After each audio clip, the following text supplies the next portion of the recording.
Hey guys, this is Blayne, your White County Junior Leader President, and tonight I'm clipping a wether in our barns. I'm in the middle of a clipping job, but why exactly are we doing this? Well, first off, there's not much else to do when you're quarantined on spring break. Secondly, this weather is more than likely going to end up going into one of our online sales since all the live sales have been canceled that we normally would feed our livestock into. Additionally, we just want to see what's underneath all the hair that he has on. That way we know what we're getting and what the seller, or what as a seller, we're getting to our buyer.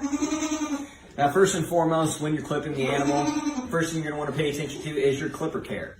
Now, what you're going to need for this is more than likely making sure your blades are sharp and not dull. That way they cut cleanly throughout the animal's hair and allow you a finer clipping job with a lot less room for error.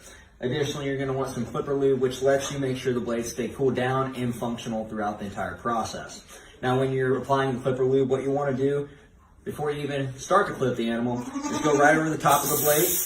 And then there's 3 holes here on this set of blades that allow me easier access to the rest of it and allows the entire blade setup to be cooled throughout. Now, after I get done putting on cool lube is when I start the actual clipping process. Now, regularly I will apply clipping lube throughout the entire clipping session due to the fact that blades will overheat if you don't pay them enough attention, and it could cause the animal discomfort since the hot metal is pressing against their skin.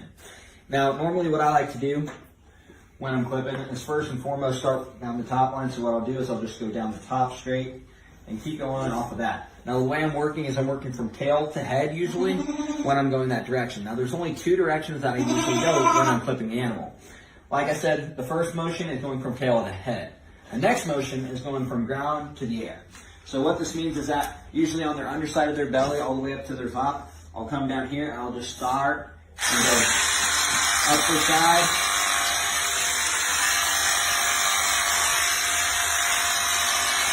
like that.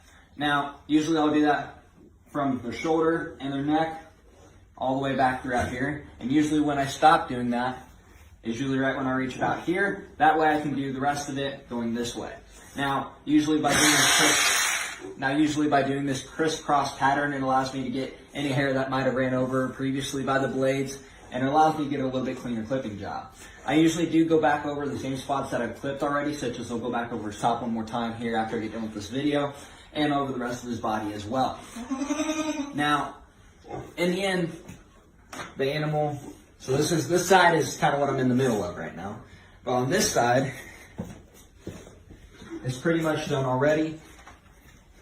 And if you'll notice, I usually stop right about here above the hock, because we do tend to pull up legs, and when we pull up legs, we'll end up blending in the legs. That way it just gives them a little bit bigger bone as when we're showing them.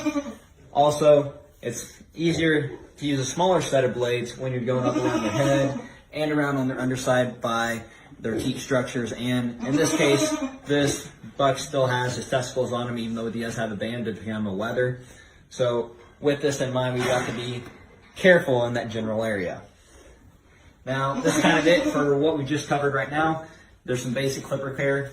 Clipper lube makes it really easy to handle the clippers throughout the entire process and keep them clean and functional. As well as the fact that keeping your clipper motions going up inside allows you a clean pattern throughout the body. And making sure that you keep in mind some of the more general areas where they are sensitive, such as underneath here, as well as up here in the armpit area. Usually there's a lot of loose skin that can get caught in your clipper blades, so you want to be mindful of that area while you're clipping, as well as just the overall general underside of the animal. Now, I hope this helps you guys if you are clipping goats and do need some tips with it. Other than that, I hope you guys have a good night.